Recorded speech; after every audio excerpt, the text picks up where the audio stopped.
Hey, the feeling is mutual, brother. The feeling is mutual.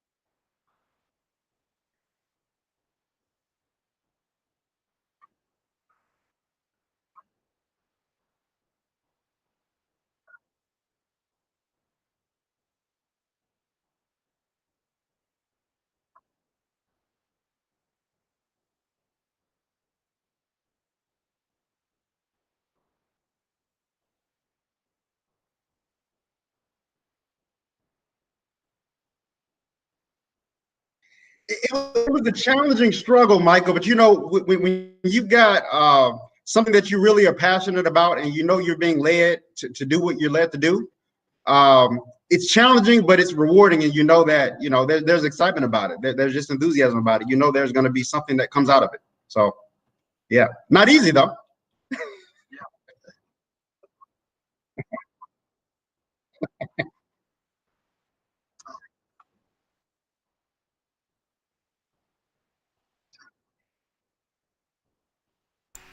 Okay, can you guys hear me now? Okay, there we go. So,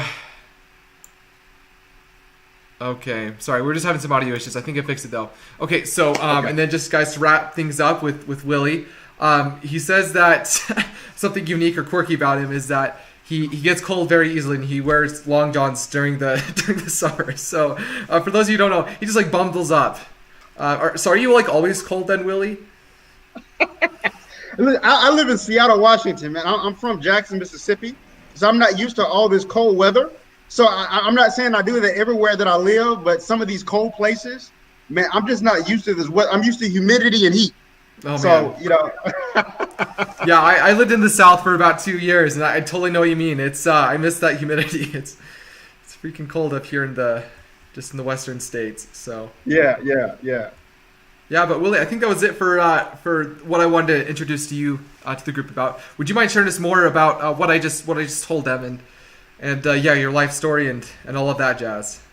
Okay, fantastic. We'll catch up because I believe your audio maybe was off. I was hearing you, but maybe they weren't hearing you. So, first of all, I'm from the Seattle, Washington metropolitan area right now. This is where my wife and I live. I'm from Jackson, Mississippi, in the South. Um, Micah, as you mentioned, listen, I'm the founder and CEO of Youth of Africa Career Development, and the mission of that particular nonprofit organization is to train youth in Africa for workforce, readiness support. And so we're really excited about this vision. We've had it going on for about 2 years now. Recently transitioned away from my corporate America career, which I worked for 14 years. So that was a big step and a big leap. But I tell you what, it's been so rewarding. It's been so rewarding. And I just, we're going to be talking today also about finding and fulfilling your calling in life. That's actually the thing that we're going to be talking about today. That Micah has tasked me to share with the group. I'll share this with you. I'm going to incorporate a little something about myself and my career, me personally, but I'll also be talking about principles. And if that's okay with you, I will loop everything together in a soup. And we'll be talking about this for about 20-25 minutes. I'll give everything over back to Micah, and then we'll open it up for questions. And you all don't hold back on questions now. Micah and I both love questions. All right. So now you're looking at this topic. I want to repeat this again. Finding and fulfilling your calling in life. There are three specific words that stand out about finding and fulfilling your calling in life. First of all, that's the finding. Number two, it's the fulfilling. And number three, you have to understand what a calling is.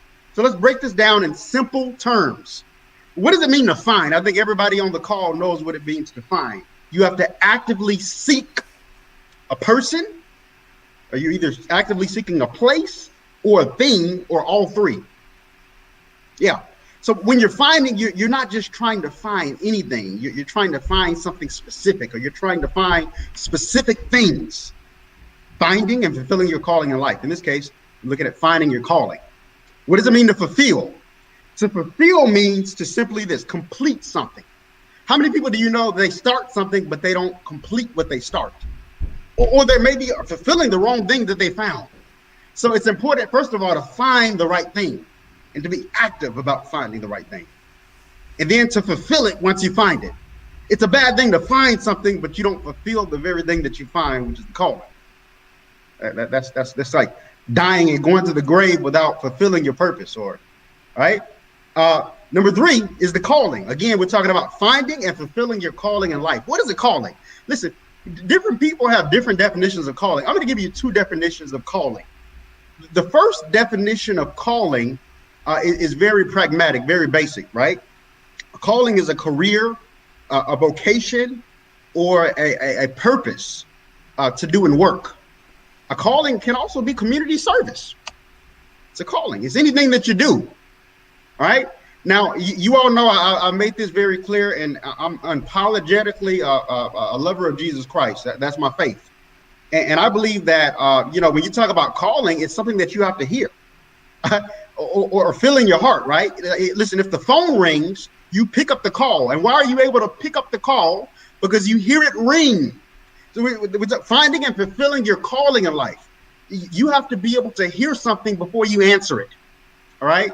And so I truly do believe that, the calling that we find and fulfill, we must hear from God. All right. We must be able to at least feel it in our heart to know that this is what I'm called to do. This is what I'm purposed to do, to impact lives, not just to make money. Oh, yeah.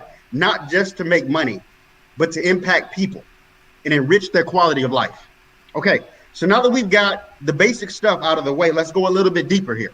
Okay. And we're going to talk maybe for about another 10, 15 minutes, and then we'll open it up for questions. Okay. And I hope I'm not talking too fast, because sometimes when I get excited, I talk very fast. And I work with so many people in various countries in Africa, and Ghana and Congo and Zambia. And sometimes they tell me to slow down because I know I don't have the accent that you all have. So I hope you all are able to understand me. I'm excited about this. Okay. So your career calling should always have a clear vision and a pathway on how you're going to serve others. Most people, when they think about calling, they automatically think about the money. They think about the Ghana CDs. They think about the US dollars. They think about the Nigeria naira. They think about the Uganda shillings, the Rwanda franc. No. You have to think about, listen, what am I good at? What am I gifted at? What do I have passion about? And what am I called to do? Once you find that, the money will come. And I'll say this, your calling is not always connected to making money. I blew someone's mind there. I'm going to say that again. Your calling is not always about making money.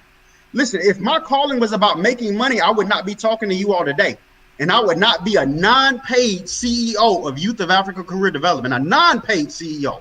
Most people, when they think about CEOs, they think about people that, are making a lot of money, or at least making some money, right? But your calling is not always connected to money. Listen, when you do what you're called to do and you're locked in your purpose and you're passionate about people, all those other things will eventually be added. Okay. Now, I'm not saying that, we all on this call have to make a living. Okay. And that's what saving is about. Right. Before I became a non-paid CEO, I invested, I saved, I used my money wisely so that a door could be opened up. So if I was led to do something where it didn't necessarily connect to me getting paid, at least at the present time, I could still fulfill my calling, and I would not be attached or married to money, but married to purpose and married to my calling, if that makes sense. I hope that makes sense to someone. Okay. So very important that you must have a pathway of how I'm going to serve others. Most people, they think immediately, I'm going to have a pathway of how I can make money. Nothing wrong with that. I'm not knocking that. Okay. But you should first know, how is my business? How is my calling going to enrich and impact and help the lives of others? That's what makes a good business. That's what makes actually a credible calling. It's not about you. It's about the people that you serve. And when you serve others, good things will eventually come back to you. But it's not really about the basis of good things coming back to you. It's about you serving others and providing quality services and products for others. Second thing, be careful in what you are seeking to find. Everything that you find is not necessarily what you should find. Everything what you find is not meant for you to pick up. You can fulfill the wrong calling. You can find the wrong thing. Listen, let's keep this really simple. You're in the grocery store and you're pushing your shopping cart. Everything in that grocery store you don't put in your buggy for a couple of reasons. You might not be able to afford everything in the grocery store. Number one. Number two, your cart cannot handle the capacity of everything that you see in that grocery store. And everything in that grocery store is not of value just because it has a price tag and it's for sale. Everything that you find is not necessarily meant for you to pick up and try, even if it's attractive. There's some things that are attractive that are not meant for you. Just because it's attractive and you can do it doesn't necessarily make it a great calling for you. Find your calling, attach yourself to your calling, make sure that you find the right thing, and then fulfill it. Fulfilling it is starting it and finishing it and doing it with joy and passion. And Willie, if you don't mind if I just tap in right there. So it sounds Please. like you found what you wanted to do right now. Do you feel like there were other distractions that, I don't know, maybe, and going along with your analogy of, going to the grocery store, like maybe you saw, like, I don't know, like an accountant or like something else like on the shelves, and you decided to go for your corporate America job, and for all this led you. So how, like, were there other distractions, and what kind of led you to where you're at right now? Man, that you're opening up a can of worms. That's such an open-ended question. So number one, yes, there were a lot of distractions. I mean, when you're making a really good money in corporate America, and you don't have to go to an office, you actually are working from your beachfront condo, and you fly where you need to fly throughout the West Coast to get work done, and without asking people, can I fly here or go? You just do it. That's liberty, and you're not. What you're doing is not a bad thing. You're doing good quality work, and you're making good quality money. And that was actually my calling. I was a trainer. I managed people, right? But we have to know when that calling shifts. And I'm going to answer your question, but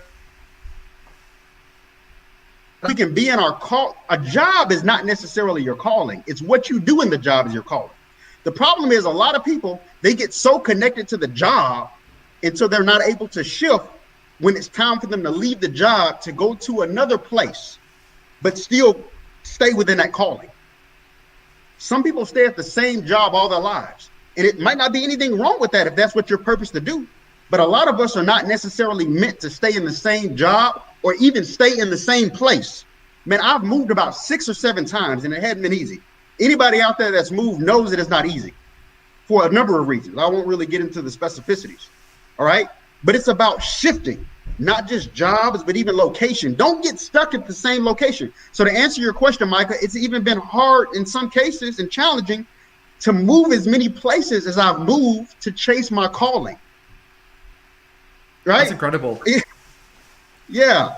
So many other things that I want to talk about it, and just please continue, Micah, to chime in before we even open it up to the general question section, man, because I don't want to miss a beat on anything that's in your heart to ask me individually. Yeah. For sure. So great question. Thank you for asking me that. So I want to talk about this. Every career calling that you find that is attractive is not intended for you to fulfill. I'll give you a good example. Don't chase money, but chase your calling. After college, during college, my last year of undergraduate, I got a job at NASA, like an internship. An internship is like, you work somewhere for 2 months in the summer, and they pay you money, and they figure out how great of a worker you are, and they introduce you to their systems. And everybody might know what NASA is, even though I know I'm talking to people in Ghana and Rwanda, Nigeria, and the different countries. NASA is the space administration. It's NASA, space exploration administration. So I did that for a couple of months. They loved me. They said, Willie, all you have to do is finish your college degree, and we're going to give you a job. Well, guys, I prayed about that. And the Lord did not lead me to take that job, believe it or not, at NASA. All right. A lot of people were like, Willie, are you crazy? Right. This is NASA, man. And people would just literally kill to get this job. I said, man, I prayed about it. This is not really where the Lord was leading me. And guess what? I was led to actually do work in the ministry in a church for free. I did this for like 2 years, man, for free, no pay. I became like a youth pastor and an assistant pastor, but I didn't get any pay. And I did work in the community, but that was purpose. I did teaching, I did training, I helped people in the community. I did more than preach or teach. I actually worked with young people. I taught them skills, taught them leadership, taught them responsibility, man, in the community without pay. And so don't chase money, chase your calling and your purpose, and that'll set you up to make the money that you want to make. It'll make you qualified.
Also, I'll say this, it's never too late to correct a house with a bad foundation. If you found the wrong calling, everything you find, you don't pick up. If you found the wrong calling and you started working in it, you might need to maybe take a few steps back and start over again. In college, I'll say this, there were a number of people that chose the wrong major, and they decided to go another year in college to get it right. Yes, they took a little bit more time in college than what they expected, and a little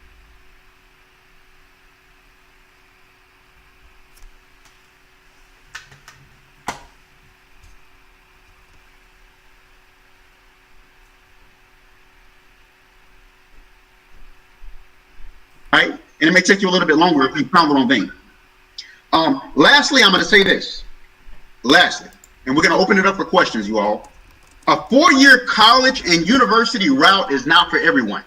I know that 4 years in college is very popular, but some of you all may be meant to go to a vocational school. A vocational school may take 1 to 2 years, and you're wasting money and time on a 4-year degree. So figure out your calling and figure out, do you really need to take that traditional route that a lot of other people are seeking to take? Or do you just need to go to a vocational school? Or do you even need a vocational school? Is it something that maybe your parents have taught you? Or someone, your uncle or auntie has taught you, where you don't even need vocation? So don't waste your time. Find your calling, get it done. Michael, that's all that I had. I'll turn it back over to you. Okay, perfect. Thank you so much. That was some great feedback, just about finding your calling and everything. So, for those of you who are watching, please send in your questions. Willie would love to answer those for you. I had a question though, Willie. So, do you think there's a balance between trying to find a job that can actually pay well, and then like a job that you actually feel like your calling is, or do you feel like it's more important just to go after the calling, and then naturally that you'll just always get paid from that? That's a great and a balanced question. Sometimes you will find yourself doing work that's not your end result, because everybody here needs money to make a living, okay? But I'll say this, even if you're in a job that is not necessarily like at the center of your calling, you still can find yourself serving people and building skills in and around your calling until that time opens up, or that job opens up, or that career opens up, where you're in a position where you're able to create it. Sometimes you must create your own calling. The problem is sometimes people are looking for someone to hire them, and sometimes the calling that you have is so unique, the only person that can create it is you. You can't be hired to do it. But that's a whole different book within itself, right? Yeah. Well, I would say even like with the work that we're doing, like I wasn't able to find anyone, I guess, until I found you, that's actually doing like some of the similar work we're doing, just helping to train people in Africa and other parts of the world to have their own careers. And so I think that's so applicable. Yes. No, great question. Yes.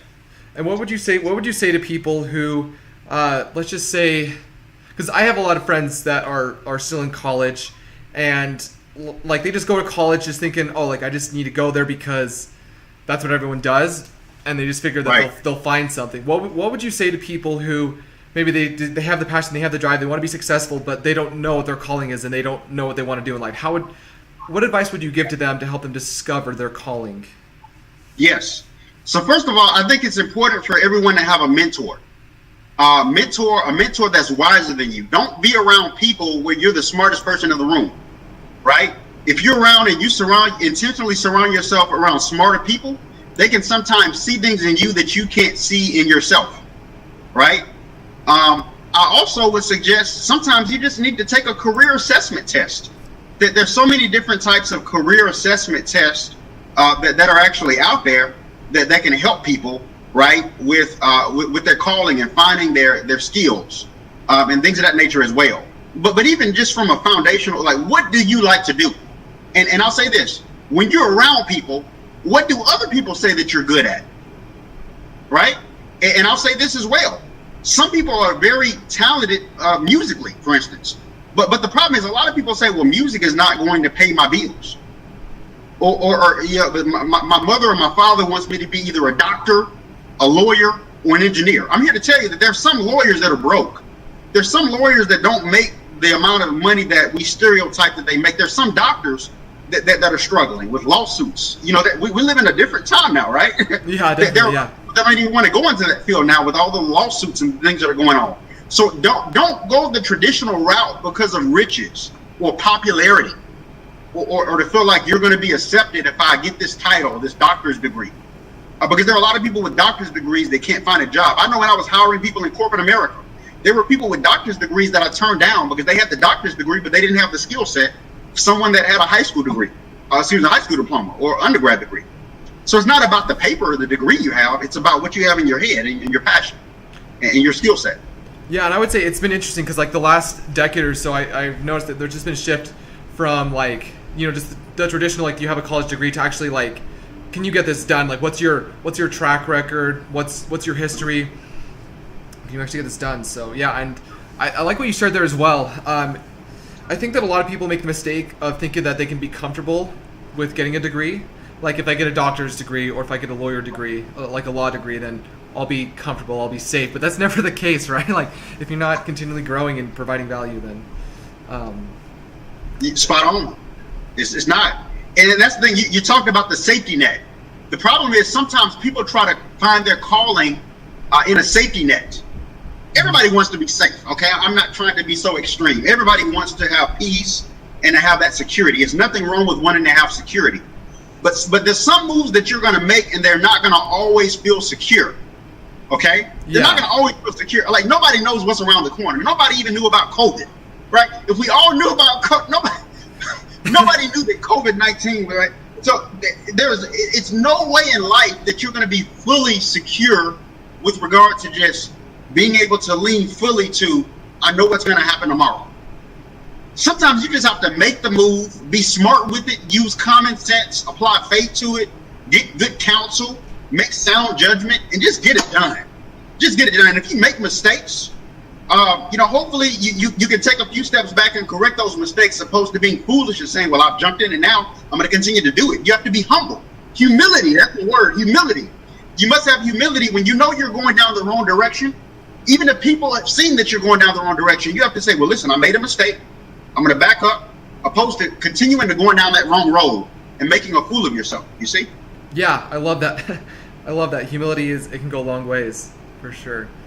So, okay, we just had a bunch of questions come in. So I would like to, James and Matthew, I'd like to combine your questions. I'd like to say a little bit about Matthew. So Matthew is, he owns his own NGO in Africa. He was a Liberian refugee, and he started off with nothing and just, started up his own school just to help other people who were just in dire circumstances. Amazing man. So what they wanted to know about, and these are kind of the similar question, is what is the difference between work, a calling, and passion? Yes. First of all, I want to thank Matthew for all of his work that he's doing out there in Ghana. And, with him being a Liberian refugee, and he still was able to get things done and have a passion to help people. in the place that he was at. Kudos, Matthew, and kudos from the United States. Yeah. So the question was, what is the difference between a work, passion, and calling? Okay. It's interesting because they really go hand in hand. A calling is something that you hear in your heart, something that's planted in your heart that you know you need to do to serve others. Okay? It takes work in order to do that. The challenge is that sometimes we know what to do, but we don't have the work ethic. We talked about procrastination. Or sometimes we're working, but we're procrastinating. We're not doing enough work. Sometimes we work too much and we don't know when to rest. Okay? Mm-hmm. So it's a balance of everything, right? So the question was about work. We essentially talked about what work is. It takes work to really fulfill the calling. We talked about the calling. A calling is something that you have to hear in your heart. Some people even hear from the word of the Lord. You just know in your heart that it's something that you need to do. And what was the third thing that he asked? It was work, calling, and what else? And passion. And passion. Okay. Man, passion is everything, because this is the challenge. If you don't have passion, your work is going to be dead. And people are not going to respect it, and you're not going to even respect it. And that fire is going to go out. That's why I love I love the actual name of Micah's organization here, Fire Wheel. Because a wheel turns, a wheel has movement. Listen, if a car is in park, but you're hitting on the accelerator, the wheel is not turning. So the passion is when you put that thing out of park and you put that car, bus, truck in drive, and that wheel is going, and you got that fire behind it. That fire is the passion. And so anything that moves should have fire and enthusiasm and passion behind it. But really, what creates passion? What creates passion is knowing that I'm making a difference in the lives of other people. Listen, Ghana cedis, Nigeria naira, Uganda shillings, Rwanda franc, US dollars, that stuff is not going to continue to keep your passion going. I know a lot of people that are rich, but they feel like killing themselves. Really? Yeah. I feel like we don't hear about that most of the time. You know, the condo that we used to live in California before we moved to Seattle, I had a surgeon that was my neighbor, and he and I were just really good friends, and he graduated from Harvard, very accomplished man. He owned his own surgery practice in California, and he was just telling me, he was like, man, a lot of my classmates have actually killed themselves since I finished up from medical school, and I was just blew my mind, and these are successful people financially, but maybe they were chasing the wrong calling, and they just hated what they did. They were making a lot of money, they had a lot of popularity, they had a lot of credibility, but they were not passionate about what they were doing.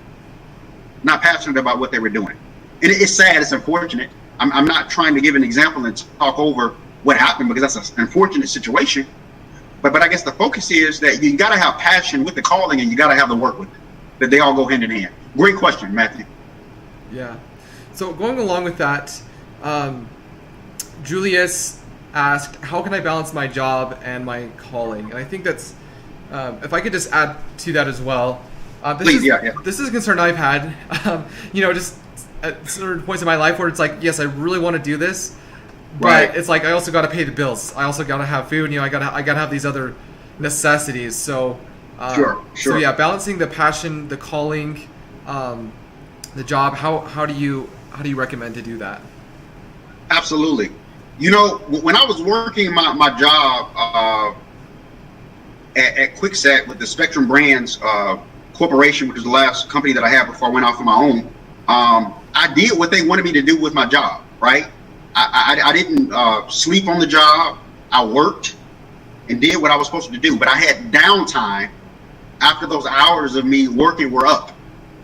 And, I could have been on the PlayStation. I could have been on the games.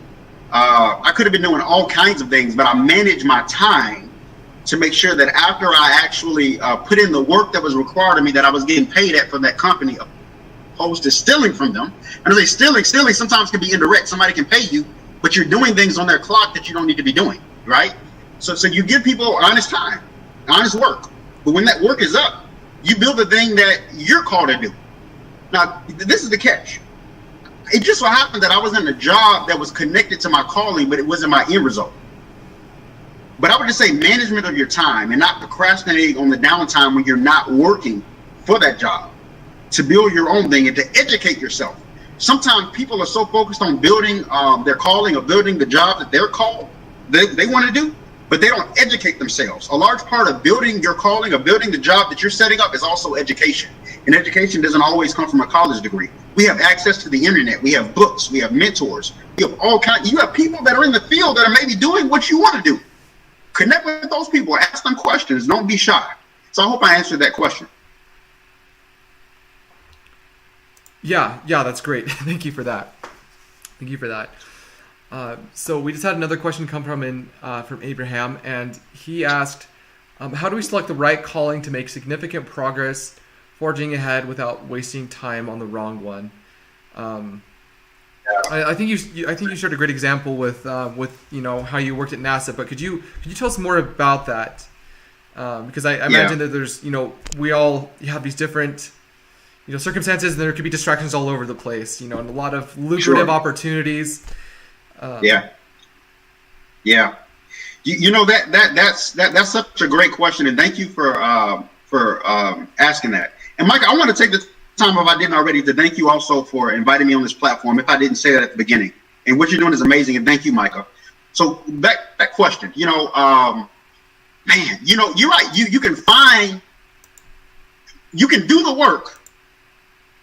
You can find things, you can find callings, but the wrong calling for you. So the question is, how do I know that I have not found the wrong calling?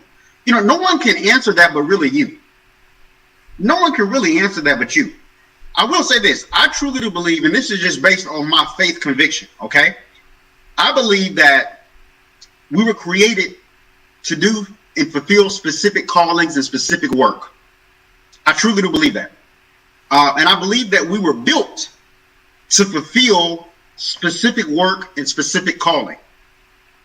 I'll say this, and I want to reiterate this, and I said this again, I said this maybe 5 or 10 minutes ago. Sometimes we're in jobs that are not our end result. It's not the end of where we're going to be going. But that job could be, there's some character traits that you need to learn, right? In other words, you might not be working a job that's specifically connected to your calling, but the job that you're in can build character in you. Some of you all work with some people that you really don't care for. You may work with some people that really make it hard for you.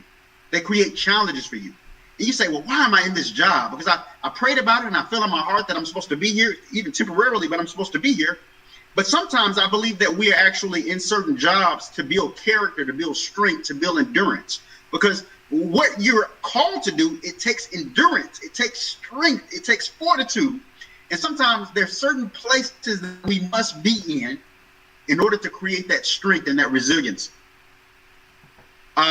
It's so much to that question, and I'm kind of beating around the bush, and I'm kind of flowing with what's in my heart on how to answer that. But I'll say this too. If you're in a job or you're doing a work and you just don't like it, and there are other options that you know that you can pick up, I wouldn't necessarily say to quit that job if you don't feel a leading to do it, because you got to pay your bills. But start looking for other jobs that are linked to what you like and what you're passionate about doing, and figure out, how much you can get paid. And sometimes you might have to create that own job, or make sure that you're saving so that if you're called to create your own business, you can actually finance it. I know it's so much easier said than to be done, because listen, I didn't start my own company or companies until 14 years. Youth of Africa Career Development is not the only thing that I'm doing. We own a company called Killy Hair that's under a holding company called Sunshine Holdings International, and we actually sell virgin hair. But so we have these different companies, but that didn't happen overnight. It took savings, it took planning.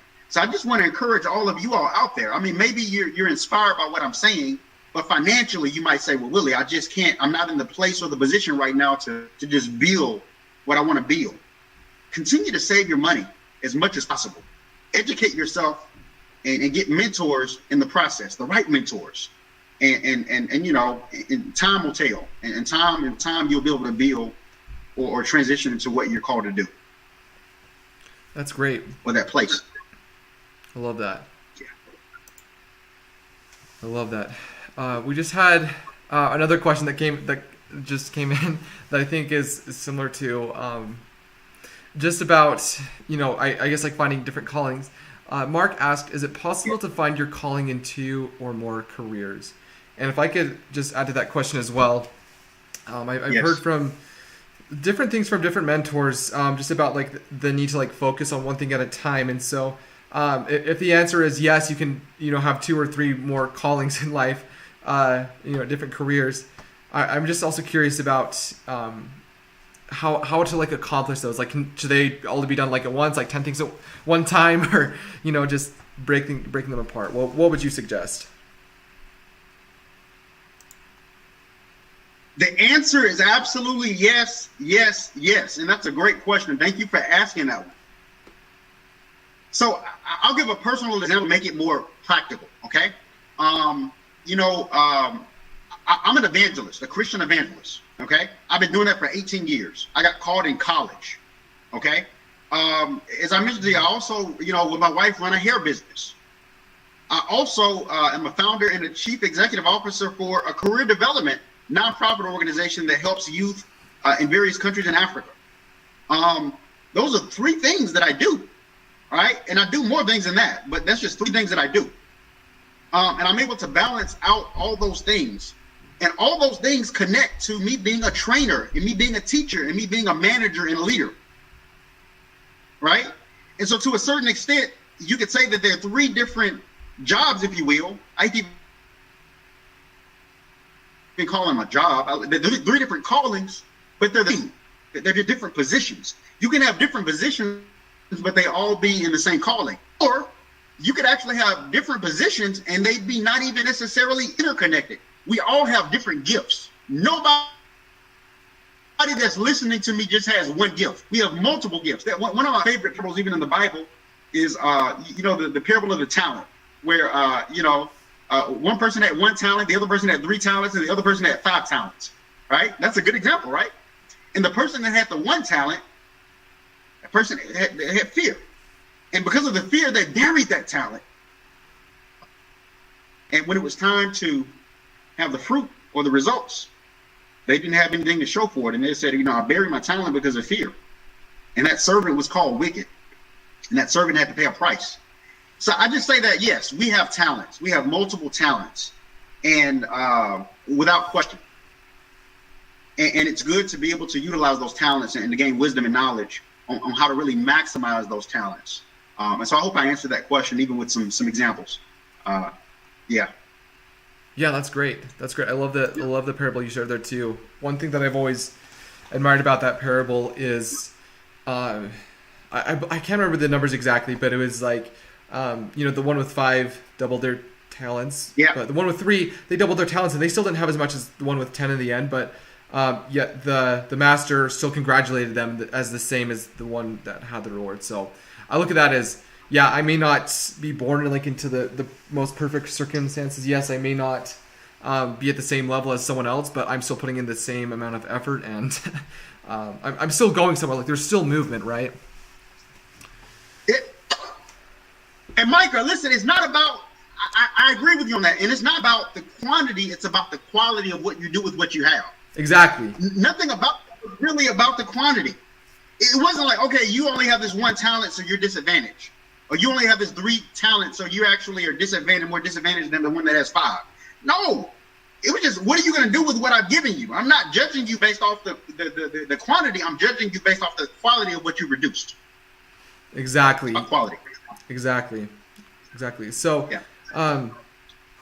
If I could just also add a question of my own, I see this way too common with procrastination, and I see this in myself too, like in my younger years. So I'm going to ask this question, and I want to make sure that I'm guilty of this as well. But there's this like procrastination mentality. It's like, oh, like I just want to become like a musician, or I want to start my own company, or I want to start my career. Yeah. But when it comes down to it, it's like, oh, that takes work. Like that's actually, but to be honest, like, start a company, like that's not an easy task. Like, especially some of the, staggering, rates that we hear about, like 1 in 10 businesses fail, and obviously like fans and family members who will tell us like that's a dumb idea. Why would you ever start a business? So what would you say to people like me, or I guess just everyone who may struggle with. They have the passion, right? But it's just when it comes down to it, it's how to get over that hurdle of actually getting the work done. Okay, procrastination. Let's talk about organization, time management. The challenge is that many people that procrastinate, they don't even know they're procrastinating. There's so many distractions that come up in their lives. The internet is probably one of the number one distraction. The internet, there are cookies on the internet. There are certain things on the internet that track your behavior. So, and these things suck you in, they pull you in, right? Even when you look at Facebook or different popular social media sites, they know what you want, right? And so those elements can even create stagnation and procrastination, and but you have to be organized. Let me say this. I suggest that everybody has a day planner or a calendar. And so the day before, you should know what you're going to do. Things may change, so you must be nimble and flexible, okay? Because sometimes monkeys and wrenches are thrown at you, okay? but at least know what you are going to do. Have a planner. And also, if you have a smartphone, which most of you probably do, make sure that you set alarms throughout the day to hold yourself accountable. Okay, so where you can have pings and specific alarms. I have 7, 8, 9 alarms throughout the day that are constantly pinging to hold me accountable. Because some of you may be focusing on trying to remember. Okay, I'm going to do this at 10 o'clock. I'm going to do this at 11 o'clock. I'm going to do this at 7 a.m. Listen, your mind is going to fail you. So you must be organized. Sometimes organization is the root of procrastination. It's not so much that you don't have the energy or the will or the passion, or even you don't desire, you're lazy, don't desire to do the work. It's just that there's a lack of organization. But some people procrastinate and just downright lazy. So if you're lazy, that means that maybe what you're doing, you're not motivated to do. So maybe you're in the wrong thing. Maybe you're in the wrong thing. So there's so much to that question, but yeah. No, I love that though, and I like how you expanded about procrastination, because I found myself at that same time where it's like stuff isn't getting done, and like I'm confused, like, and I kind of like what you just said. Like, it's not necessarily that I was being lazy. It's not that I was like procrastinating. Like it wasn't like I was like intentionally trying to procrastinate, but it was more that I just wasn't managing my time and the organization. And I agree, like Google Calendar, like it's my best friend these last few months. Yes. Yes. And Michael, we must set priorities. What's really priority to you? The challenge is sometimes we work on things that are not first priority. Even what's worse, we don't even set priorities. We just say, this is what I need to do. And we have no type of organization on what's first priority, what's second priority, what's third priority. Yeah. And there's some things that be priority based on how long it may take them you to get them done. Right? So it may be one thing that's very important, but it's going to take you a long time to get it done. It's not going to get done over a course of a day or two. And there's one other thing that may take you an hour to do, but it needs to be done immediately because it's time sensitive. It's time sensitive. So get that thing done first. Get the things done that need to be done first, and have deadlines on certain things. Have deadlines. This is the thing. When I was working for a company, you had people that managed you. Even though I really was the manager, and when you work at a certain high level, you still have managers, but it's not necessarily a lot of micromanagement. But I still have a manager, right? I had someone to still hold me accountable in a higher level position. But when you run your own business, you hold yourself accountable. And the challenge is because when you run your own business, you have no one saying, did you do this? You have no performance reports. You have nobody writing you up potentially. You write your own self up. You have to rebuke your own self. You have to correct your own self. You have to hold your own self in line. You have to hold your own self in accountability. You have to wake yourself up in the morning. You can sleep as long as what you want to sleep. You can stay up as late as what you want to stay up. But you will pay the price. Yes. If you procrastinate because you have a lack of accountability. So I want to say that too as it relates to procrastination. The choices that we make that create the stagnancy and the procrastination. Yeah, definitely. Yeah. Definitely. Okay, so we had an interesting question coming from Julius again. So they asked, if I do a work passionately and find fulfillment, can I conclude that that's my calling? So in other words, if you have a job and you just find that you really enjoy it, should you conclude that's your calling, or do you think? Or I guess if I could ask another question along with that, if let's just say I'm doing like a calling, and I feel like there's Should I also be searching for something else? Should I always be searching for a calling if I feel like I found it? I think that's a great question. And Julius, thank you so much for being active and chiming back in. Greetings from the U.S. I'll answer this, and I want to make it personal, because a lot of times we can answer things theory and people are left and they're still kind of confused. When I went to college, I got a full scholarship to go to college for music. I played trumpet. I was a very gifted trumpet player, and I didn't have to necessarily even work as hard as some other people. I just advanced at it. It was just my gifting. Okay, I had to work toward it, but it was just natural to me to a certain degree. And that's what paid my college. It wasn't. I was a marketing major. Academically, I was like a pretty average student, like a 3.0. To be exact, a 2.95 GPA coming out of high school. So I wasn't necessarily the most academically brilliant student. I wasn't at the bottom of the barrel, but I definitely wasn't at the top. But I didn't have good enough grades to actually get an academic scholarship. It was music. But music was not my calling. It was like not my calling with regard to what I was supposed to do. But it paid my way, and it paid my way into college, where I didn't have to necessarily have any student loan debt. A lot of people were like, Willie, man, you should actually go into music. One of my friends right now that he plays for what's the singer's name? Patti LaBelle. He tours for Patti LaBelle. He's played for Tyler Perry, Jill Scott, just all these different, just talented guy. His name is Michael Burton. Shout out to Michael Burton. Micah says, man, Willie, you got all that talent and you're wasting it.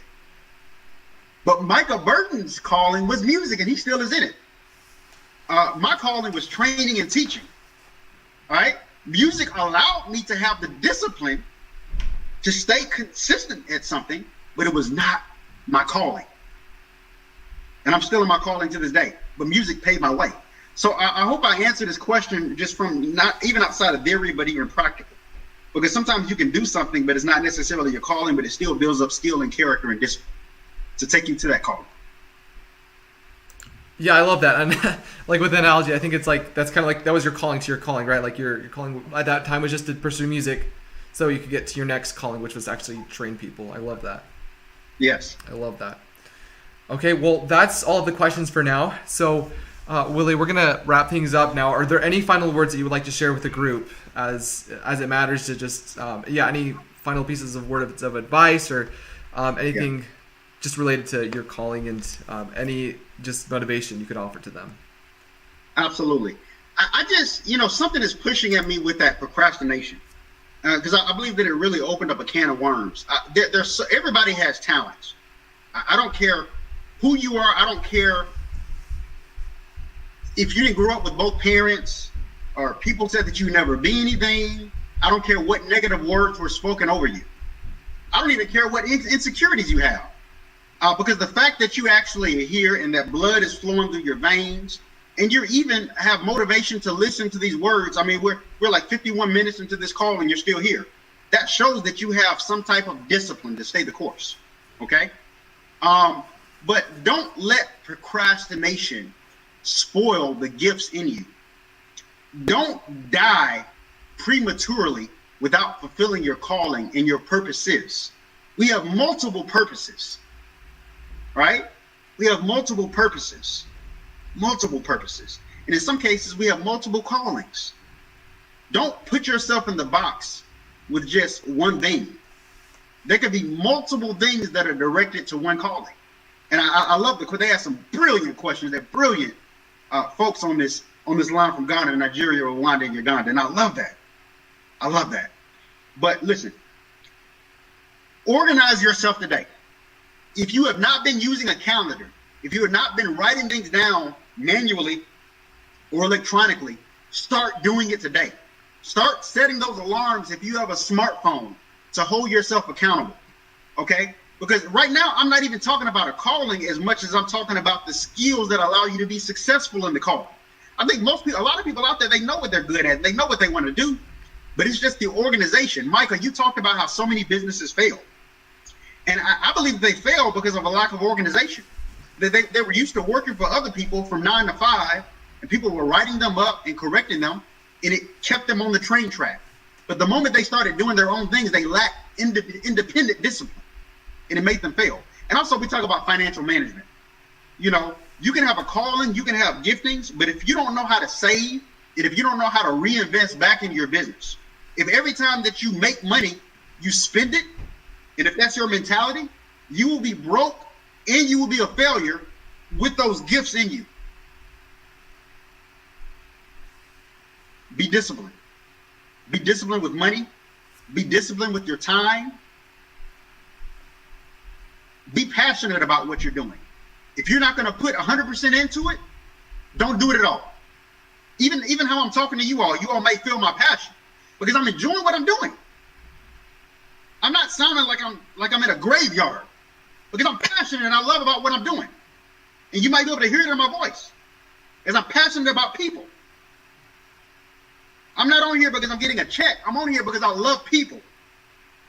I love these people in Uganda. I love these people in Ghana. I love Kumasi. I love Accra. I love Takoradi.